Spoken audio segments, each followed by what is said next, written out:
I'm originally from Sweden, but I've been in Spain for more than 20 years. I'm married to a Spanish lady, and my daughter was born here in Spain. I work for a national real estate agent who deals with, apart from other estate, mainly repossessions. The one we saw today was a repossession from a builder where he had planned of doing 4 phases of townhouses and 1 phase of apartments. The apartments was done. The first phase of the townhouses was done. Everything was sold. Everything was fine. Unfortunately for the builder, he then couldn't pay his mortgage to the banks, so the banks would have to repossess from him.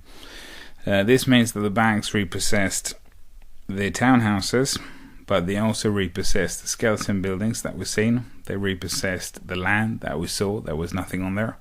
And they repossessed, we would see where we saw the foundations. Most likely to happen is that the banks, as long as it's a finished property, they will sell it. And they will try to cut the losses. If it's land or if it's a skeleton building, they can't sell it to the final client. If they can sell it to another builder, fine. But most likely this will be sold to a developer in the far future, and he will dynamite everything and start from scratch. What we saw, the second building where we saw, was a typical example of a builder who went in, started doing a development, did the urbanization, not quite finishing it, and then couldn't complete it for X amount of reasons. And the vandalisms that we saw was, in my experience, due to providers that couldn't get paid. So they went in, got the air conditioning units back, they got the window frames back, and basically just vandalizing it for him not paying them. This has probably been like that for at least 4 or 5 years, since 2008, I would say. The boom ended in 2006. 2007 was quite good selling year, but it wasn't as before, and all the real estaters, they start feeling the crisis at the end of the mid 2008. Even though the economical crisis didn't come until later on, the real estate crisis started before that. The trouble with repossessions is there is always a human behind it.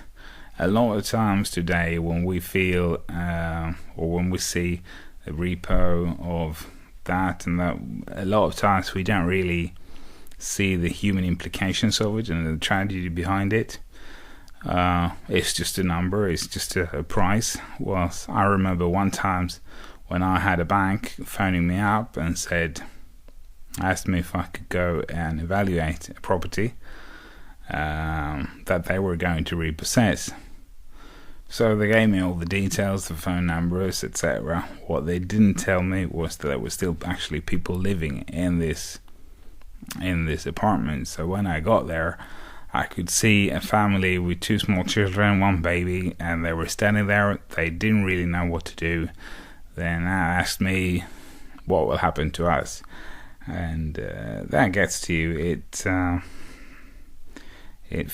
the dark side of real estate, basically.